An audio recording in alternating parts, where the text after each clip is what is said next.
کہ وہ فکر مند ماں باپ بچے کے دنیا میں آنے سے پہلے بچے کی بارے میں خواب دیکھنا شروع کر دیتے ہیں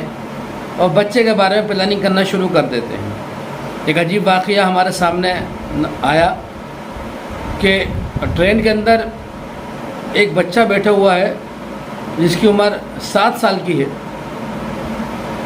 اور جب وہ بچہ بور ہوتا ہے تو وہ کتاب نکالتا بیگ میں سے اور پڑھنا شروع کر دیتا ہے۔ تھوڑی دیر کتاب پڑھتا ہے پھر رکھ دیتا ہے، پھر وہ بور ہوتا ہے پھر کتاب نکالتا ہے پھر پڑھنا شروع کر دیتا ہے۔ اسی طرح بہت دیر ہو گئی اور لوگ بچوں کو دیکھ رہے ہیں اور حیرت زدہ رہے گا کہ آخر یہ بچہ جس کی عمر صرف 7 سال کی ہے وہ کتاب کا کتنا شوقین ہے اور کتنا پڑھنے والا ہے۔ ہم کیا کرتے ہیں؟ ہم جب بور ہوتے ہیں تو ہم موبائل نکال لیتے ہیں، کچھ لوگ بور ہوتے ہیں تو وہ ٹی وی کھول لیتے ہیں، کچھ لوگ بور ہوتے ہیں تو وہ گھر سے باہر نکل جاتے ہیں۔ یہ بچے بھی عام طور پر جب وہ دل اجاڑ ہو جاتا ہے ان کا بچوں کا تو وہ کھیلنے کودنے میں لگ جاتے ہیں۔ یہ بچہ اس کی دلچسپی ہی پڑھنے میں تھی کہ وہ بوریت کو دور کرنے کے لیے وہ کتابیں کھول رہا ہے، کتابیں پڑھ رہا ہے، یعنی کہ دلچسپی کی چیز اس کے لیے کتابیں پڑھنا تھی۔ جب وہ بور ہوئے تب کتابیں کھول لے پھر پڑھ کر رکھ دے، پھر بور ہوئے پھر کتابیں کھول لے پھر پڑھ کر رکھ دے۔ اب لوگوں نے بڑی حیرت ظاہر کری، لوگوں نے پوچھا کہ بچہ کس کے ساتھ ہے؟ تو اس کے ماں باپ بھی وہیں پر موجود تھے کیبن کے اندر۔ تو ماں باپ نے کہا کہ یہ ہمارا بچہ ہے۔ تو وہاں کے جو بیٹھے ہوئے لوگ تھے انہوں نے پوچھا کہ آپ نے ایسا کون سا کام کرا ہے یا ایسا کون سا طریقہ اپنایا ہے کہ جس کی بدولت آپ کا بچہ اتنا زیادہ پڑھنے کا شوقین ہے؟ تو ماں باپ نے کہا کہ ہم نے بہت زیادہ تو کچھ نہیں کرا، لیکن ہاں ہم نے ایک کام ضرور کرا جس کا ہمیں فائدہ نظر آتا ہے۔ وہ کام یہ تھا کہ جب اللہ تعالیٰ نے ہمیں خوشی سے نوازا اور یہ بچہ اللہ کے فضل سے میرے پیٹ میں آیا، والدہ بولتی ہیں،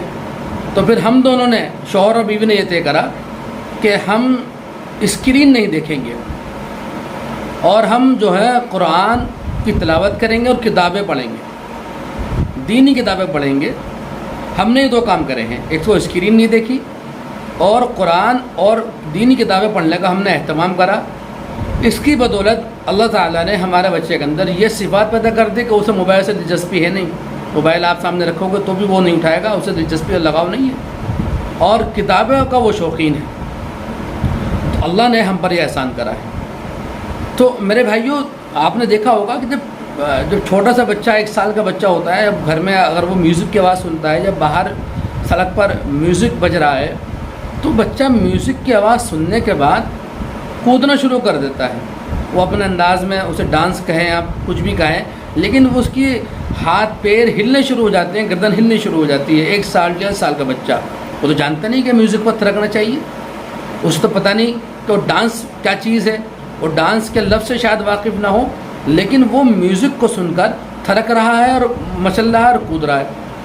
اس کے پیچھے کیا وجہ ہے؟ اس کے پیچھے صرف ایک وجہ ہے، وہ وجہ یہ ہے کہ جب بچہ ماں کے پیٹ میں آتا ہے تو بہت ساری مائیں ایسی ہوتی ہیں کہ جنہیں اس بات کا احساس ہی نہیں ہوتا کہ ہمارے سوچنے کا، ہمارے اٹھنے بیٹھنے کا، ہمارے اوپر جو حالات آ رہے ہیں، جو تاثرات پیدا ہو رہے ہیں، جو ہم کھا رہے ہیں، اس کا اثر ہمارے بچے پر ہی پڑتا ہے۔ ماں باپ کو، بہت ساری ماؤں کو نالج نہیں ہے اس بات کی، دونوں اس کے اندر شامل ہوتے ہیں، شوہر بیوی کو انہیں نالج نہیں ہے کہ بچے کو پیٹ میں لینے کے بعد کن باتوں سے بچنا ہے اور کن باتوں کو کرنا ہے۔ اب اس میں ماں کے پیٹ میں بچہ ہے اور وہ جو ہے ماں جو ہے وہ فلمیں دیکھ رہی ہے، گانے دیکھ رہی ہے، سیریل دیکھ رہی ہے۔ آپ کو اندازہ ہوگا کہ جو مائیں آرام کرتی ہیں اس حالت میں، وہ پورا دن موبائل اور فلموں میں لگی رہتی ہیں۔ اب بچے کے اندر جو اثرات پیدا ہو رہے ہیں وہ ماں کان سے سن رہی ہے، آنکھوں سے دیکھ رہی ہے، اور جب وہ سن اور دیکھ رہی ہے تو اس کی باڈی لینگویج بھی ایکٹیو ہو رہی ہے، کبھی اس کا پیر ہل رہا ہے تو کبھی اس کا ہاتھ ہل رہا ہے اور کبھی اس کی گردن ہل رہی ہے۔ تو ماں کے دیکھنے اور سننے سے اور لگاتار اس عمل میں ایکٹیو رہنے سے بچے کے اندر وہ اثرات مرتب ہو جاتے ہیں۔ بچہ جب بڑا ہوتا ہے اور جب وہ اس میوزک کی آواز سنتا ہے تو اسے اس میوزک کی آواز میں انجانا پن محسوس نہیں ہوتا، وہ یہ سوچتا ہے کہ یہ آواز تو میں شاید پہلے سن چکا ہوں، اور اس آواز سے وہ کنیکٹ ہو جاتا ہے، پھر وہ ہلنا شروع کر دیتا ہے۔ اس لیے بنیادی چیز یہ ہے کہ بچے کے بارے میں ہم جب اللہ تعالیٰ سے اپنے اولاد کے لیے دعا کر رہے ہیں، اولاد پانے کی دعا کر رہے ہیں، تو ہمیں دنیا میں اولاد کے آنے سے پہلے اس کے بارے میں خواب دیکھنے ہیں کہ میں اس بچے کو دنیا میں آنے سے پہلے کیا بنانا چاہتا ہوں یا کیا بنانا چاہتی ہوں، اور اس کی تیاری جو ہے ماں کے پیٹ سے شروع ہو جاتی ہے۔ آپ نے ایک واقعہ سنا ہوگا کہ ایک والدہ نے جب اللہ نے انہیں خوشی سے نوازا تو انہوں نے قرآن مجید حفظ کرنا شروع کر دیا۔ 11 پارے کی وہ حافظ ہو چکی تھیں جب بچے کی پیدائش ہوئی۔ اللہ تعالیٰ نے وہ وقت آیا جب بچہ پڑھنے کا لائق ہوا تو پتہ یہ چلا کہ بچہ بھی 11 پارے کا حافظ تھا۔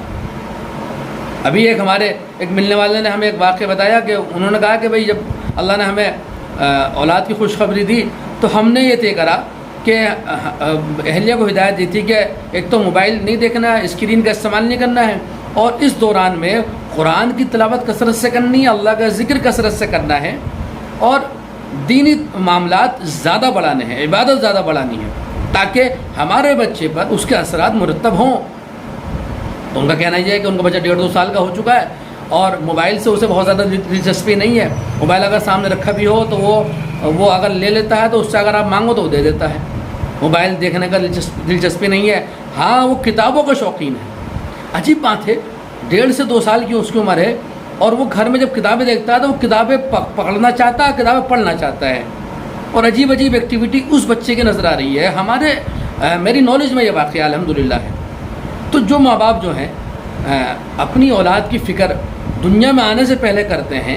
اور اللہ سے دنیا میں آنے سے پہلے اولاد کی نیکی کی، ہدایت کی، نماز پر قائم رہنے کی دعا کرتے ہیں، اللہ تعالیٰ اس فکر کے بدولت اولاد کے اندر بھی وہ خوبیاں پیدا کر دیتا ہے، جس کی بنا پر اللہ تعالیٰ اولاد کو دنیا کے اندر چمکتا سورج اور چاند بنا دے، یا دنیا کے اندر ماں باپ کی ناک کو اونچا کرنے کا، ماں باپ کی عزت بڑھانے کا ذریعہ بن جائے، ماں باپ کی آنکھوں کی ٹھنڈک بن جائے، اور آخرت میں جو ہے نجات کا ذریعہ بن جائے۔ اس لیے بنیادی اور اہم ترین بات یہ ہے کہ ماں باپ کو یہ سمجھنا پڑے گا بچے کے بچپن میں یا بچے کے آنے سے پہلے یہ سمجھنا پڑے گا کہ انہیں اپنے بچوں میں کیا دکھتا ہے یا وہ اپنے بچے کو کیا بنانا چاہتے ہیں، اور پھر اسی اعتبار سے اس پر کام کرنا شروع کرے گا۔ آپ ڈاکٹر کے پاس جائیے اور کسی بھی ڈاکٹر سے آپ معلوم کریے جو نالجبل ڈاکٹر ہو کہ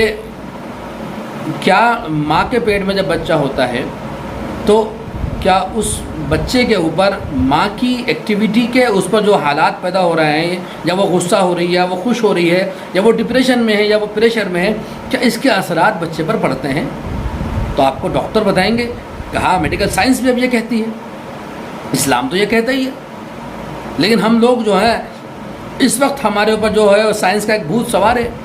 تو ہم اس سائنس کو جو ہے اسلام کی تعلیمات سے بھی مقدم رکھتے ہیں، اور پہلے یہ پوچھتے ہیں کہ سائنس کیا کہہ رہی ہے اس بارے میں،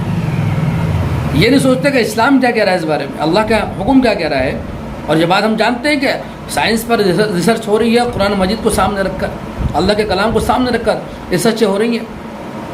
تو ساری ریسرچیں جو ہیں اللہ کے کلام سے نکل رہی ہیں۔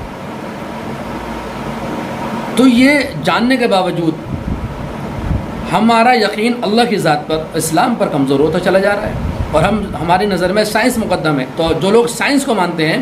وہ اپنے ڈاکٹروں سے پوچھ لیں، جو فیملی ڈاکٹر ہیں ان سے پوچھ لیں کہ کیا بچے کے اوپر اثرات مرتب ہوتے ہیں۔ اگر ڈاکٹر کہہ دے کہ ہاں ہوتے ہیں مرتب، تو پھر آپ جو ہے اپنے بچے کی فکر شروع کریں، اور دنیا میں آنے سے پہلے اس دوران میں بچے کی ماں کی کیئر کریں، ایک پلان تیار کریں اور ایک غور و فکر کریں۔ جب کوئی کام ایجنڈے کے ساتھ ہوگا، فکر کے ساتھ ہوگا، تب اس پر اثر نظر آئے گا، تب اس میں خوبیاں نظر آئیں گی۔